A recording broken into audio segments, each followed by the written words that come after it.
अस्सलामुअलैकुम। आप देख रहे हैं समर अब्बास ऑफेयर। नाज़रीन, आज 250 रुपये का पेट्रोल होने पर पूरी कौम वैसे ही बड़ी आग बगोला है। लोग बड़े परेशान हैं इस महंगाई की वजह से।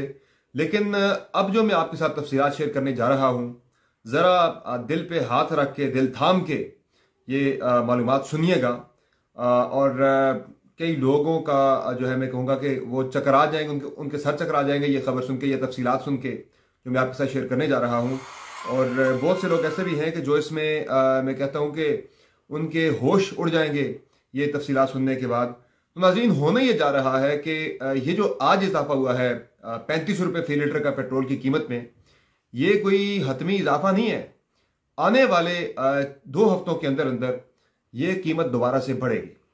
और मेरी जो कैलकुलेशन है, तकरीबन 42 रुपये फी लीटर पेट्रोल की कीमत में इजाफा किया जाना मकसूद है और ये इजाफा होना है। बड़ी मजबूरी है पाकिस्तान की, ये करना है, ये हमने सहना है। पता है क्यों?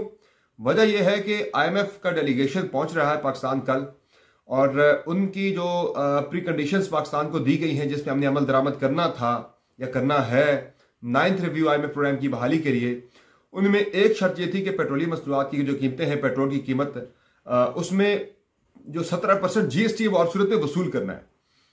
तो अभी तक हम जो कीमत आवाम से वसूल कर रहे हैं, उसमें 50 रुपए फी लीटर पेट्रोलियम डेवलपमेंट लेवी तो हम ले रहे हैं, लेकिन GST अभी भी जीरो है।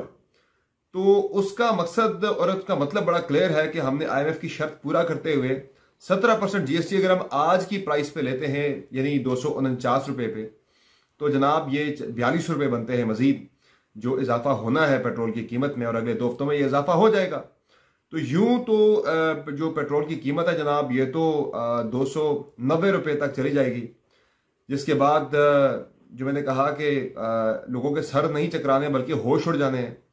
और पेट्रोल खरीदना, गाड़ी चलाना सड़क के ऊपर इंतहाई मुश्किल, दुश्वार और महाल हो जाएगा एक आम आदमी के लिए। बल्कि ख़ास आदमियों के भी जो है ठीक ठाक चीखें निकल गई हैं इतनी महंगाई का देख के।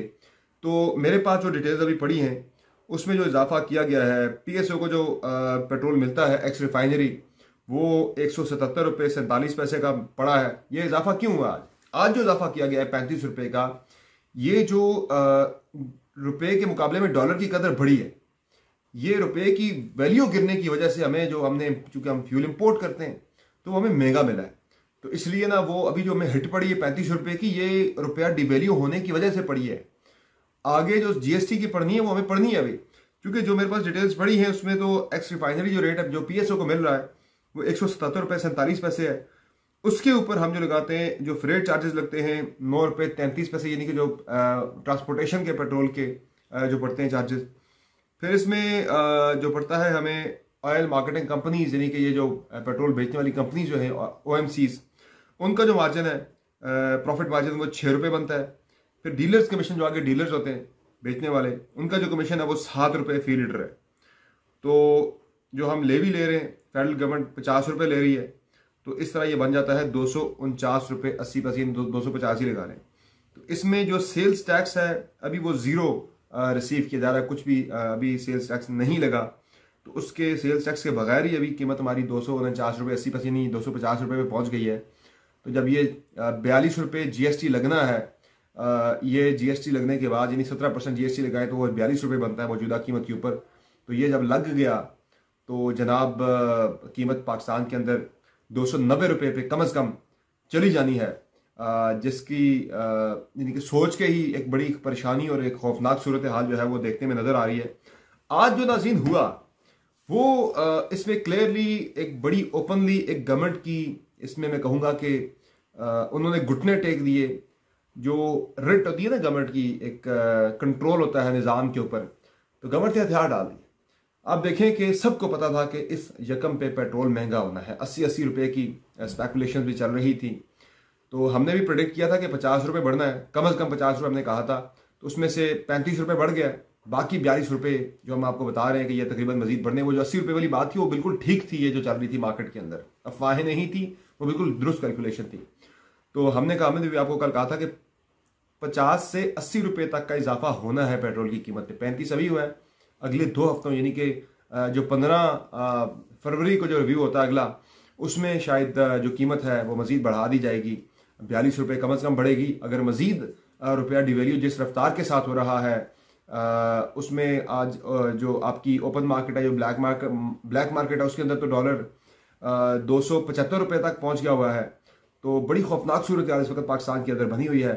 और इस तरह से अगर रुपया गिरता रहा डॉलर के मुकाबले में तो ये 290 जो हम कह रहे हैं ये ₹300 पे तो जाना ही जाना है। तो इस तरह से जो एक बहुत ही मोहतात अंदाजे के मुताबिक आप कहें तो तकरीबन अगले एक महीने के अंदर या फरवरी का महीना खत्म हो रहा होगा तो पेट्रोल पाकिस्तान के अंदर तकरीबन ₹300 फी लीटर का फरोख्त हो रहा होगा। अब किसकी इतनी कैपेसिटी, किसकी इतनी सलाहियत है कि वो 300 रुपये फी लीटर पेट्रोल डलवाए इस महंगाई के दौर में, जब दीगर खराजात आपके हर तरह से बढ़ते जा रहे हैं। 30 से 35% पाकिस्तान के अंदर वैसे महंगाई की शरह जाने वाली, जहां आपकी हर चीज को आग लगने वाली है। पाकिस्तान के अंदर आग लगने से मुराद मेरी है कि कीमतें आसमान पे जाने वाली हैं हर चीज की। तो इस मुश्किल तरीन दौर के साथ अगर मैं इसको रिलेट करूं सियासी माहौल के साथ, तो मैं इतना कहूंगा कि जब मिफ्ता इस्माइल वजीर खजाना थे तो मैं थोड़ी सी जरा मुनाफकत की बात कर रहा हूं कि जो मुनाफकत देखने को नजर आ रही थी दो अमली से, हम अगर कहें PMLN की लीडरशिप की बात करूं, पर्टिकुलरली शरीफ खानदान की, तो उस वक्त आपको याद है कि मरीम नवाज साहबा बड़े ट्वीट किया करती थी कि जब मीटिंग हो रही थी ₹7, ये अगस्त 2022 में कीमत बढ़ाई थी मिफ्ता इस्माइल ने ₹7 फी लीटर। तो उसमें मरीम नवाज ने कहा था कि मियां नवाज शरीफ गुस्से में उठ के मीटिंग से उठ के चले गए। तो उन्होंने कहा था कि मैं भी इस पर बात करूंगी और हमें बड़ा शदीद इसके ऊपर हम जो है ना नाराज और हम इस फैसले को सपोर्ट नहीं करते। लेकिन आज जब इसहाक डार साहब हैं, समधी साहब हैं, मरीम साहबा की छोटी बहन के ससुर साहब हैं जनाब वजीर खजाना, जो कि पाकिस्तान के अंदर मुआशी इनकलाब लाने के लिए आए थे, मईशत की हालत ठीक करने के लिए आए थे। आज इसहाक डार साहब को भी पता लग गया है कि कितने 20 होता है। वो बड़े खुद को यानी कि एक परसेप्शन दिया करते थे कि वो बड़े जगलर हैं जनाब, बहुत बड़े फनकार हैं, मईशत को संभालने वाले। तो आज इसहाक डार साहब को जो है खुद भी लग पता गया कि ये इतना आसान काम नहीं है।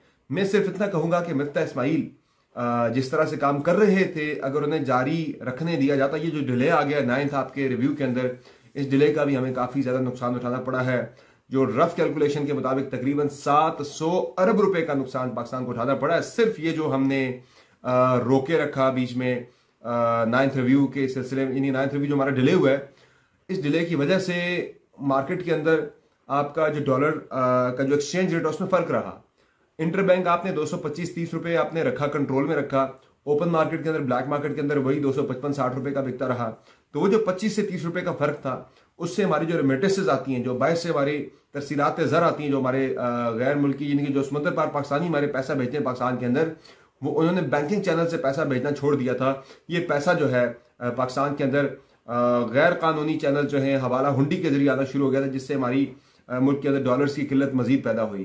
तो ये बड़े बुरे हालात पाकिस्तान के अंदर आने वाले हैं। जिस तरह मैंने आपको पहले भी बताया था कि इस फरवरी के महीने में जो शुरू होने वाला है, इसमें महंगाई जो है चली जाएगी, 30% को क्रॉस कर जाएगी। पाकिस्तान की 74-75 साल तारीख की हाईएस्ट एवर महंगाई जो है वो पाकिस्तानियों को फेस करनी पड़ेगी। और इसमें जाहिर है आमदन मजीद बढ़ नहीं रही, जो खर्चा आपका है वो डबल होता जा रहा है। इससे मुझे तो पाकिस्तान के अंदर में कोई इतने अच्छे हालात नहीं देख रहा। खुदा न खास्ता एक चीज़ जो सबसे बड़ा खतरा है वो क्राइम। मैं इस्लामाबाद के अंदर बैठा हूँ, यहाँ पे क्राइम बहुत ज़्यादा बढ़ रहा है और शाखर्चियाँ हुक्मरानों की वो कम नहीं हो रही। सिर्फ हम खोखले दावे और बेदात ही देख रहे हैं।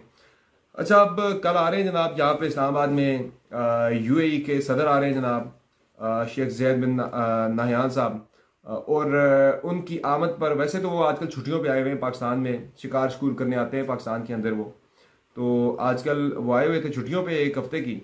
तो उसमें फिर शहबाज शरीफ साहब ने उन्हें दावत दी इस्लामाबाद आने की, तो वो स्टॉप ओवर यानी कि जाते हुए अपने मुल्क वापस जाते हुए वो इस्लामाबाद से आधा दिन गुजार के जाएंगे। यहाँ पे वज़ीर-ए-आज़म हाउस में उनको ज़ोहराना वगैरह दिया जाएगा। तो उसको हमने जनाब बना लिया जी, बड़ा एक हाई लेवल विजिट है जी, और ये तमाशा हमने इतना बड़ा लगा लिया है।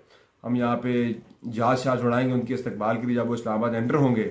और इस्लामाबाद के अंदर हमने छुट्टी डिक्लेयर कर दी है।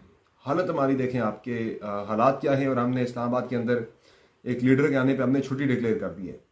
क्यों डिक्लेयर कर दी छुट्टी हमने? इतना कुछ हम क्यों कर रहे हैं कि हमने UAE से पैसे लेने।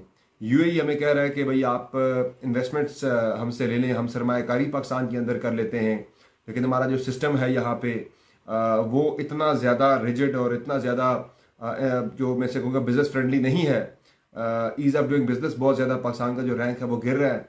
तो लोग यहाँ पे सरमायाकारी फिर भी करना चाहते हैं, लेकिन हमारा सिस्टम जो है वो सपोर्ट नहीं कर रहा। हमारी गवर्नमेंट जो है वो कह रही नहीं जी आप हमें पैसे दें, सरमायाकारी वाली बात जो है वो हम नहीं कर सकते। वो कह रहे हैं पाकिस्तान के अंदर वो ओगरा वो इसकी SNGPL और SSGC में वो इन्वेस्टमेंट करना चाह रहे हैं। इसकी वो कह रहे हैं कि आप ये दे दें हमें, इसके शेयर्स हमें दे दें, हम इनको ठीक करते हैं। वो काम भी हमने नहीं करना, प्राइवेटाइज भी आपने इदारे नहीं करने, अपने शेयर्स भी नहीं बेचने और नुकसान में ही चलानी चीज़ें। तो दें आप उन्हें, वो चलाएं। पाकिस्तान के अंदर सरमायाकारी, पैसा भी आएगा और आपके इदारे भी बेहतर होंगे। उल्टा हम तो उनसे कहते हैं भाई $2-3 अरब हमें दे दें तो बस हमारा काम चलता रहे। एक इतनी सी मैं बात ज़रूर कहूँगा इस वीडियो के अंदर कि इस वक्त हम जो इलाज कर रहे हैं ना पाकिस्तानी मईशत का, वो इतना भयानक हम इलाज कर रहे हैं। मैं सिर्फ इसके लिए इतना आपको इशारा दूंगा समझाने के लिए कि एक कत्ल हो जाता है, उस कत्ल को छुपाने के लिए आप 4 कत्ल मजीद कर देते हैं। तो ये कम्प्लेक्स सिचुएशन पाकिस्तान के अंदर बनी हुई है। हम लोग इस वक्त जो हमने रिपेमेंट्स करनी है, पैसा देना है, जो हमने लोन्स उठाए हुए हैं, वो कर्जा वापस करने के लिए हम चाइना से कमर्शियल लोन उठा रहे हैं। कमर्शियल लोन सबसे महंगा लोन होता है और बहुत शॉर्ट टर्म होता है। ये आपने 6 महीने या साल के अंदर आपने पैसे लौटाने होते हैं और विद ठीक ठाक इंटरेस्ट आपने ये पैसे लौटाने होते हैं। तो हम बहुत महंगे कमर्शियल लोन्स हम चाइना से उठा के ये जो डेट रीपेमेंट्स हम कर रहे हैं और 6 महीने बाद, साल के बाद हमने क्या करना है वो सोच हमारे पास नहीं है। हम शॉर्ट टर्म सोल्यूशंस की तरफ जा रहे हैं और बड़े भयानक सोल्यूशंस हम इसके तलाश कर रहे हैं जो इस वक्त पाकिस्तान के अंदर हमारा बहरान है। बहरहाल अल्लाह खैर करे, चीज़ें बेहतर हों। मैं तो सिर्फ इतना ही कहूँगा, इसका सोल्यूशन यही है कि खुदा आप इंतखाबात करवा दें, छोड़ें ये जिद सारी और मुल्क के अंदर ताकि इस्तेकाम आएगा तो उससे मुआशरत की हालत भी बेहतर हो सकती है। इजाज़त दीजिए, खुदा हाफ़िज़।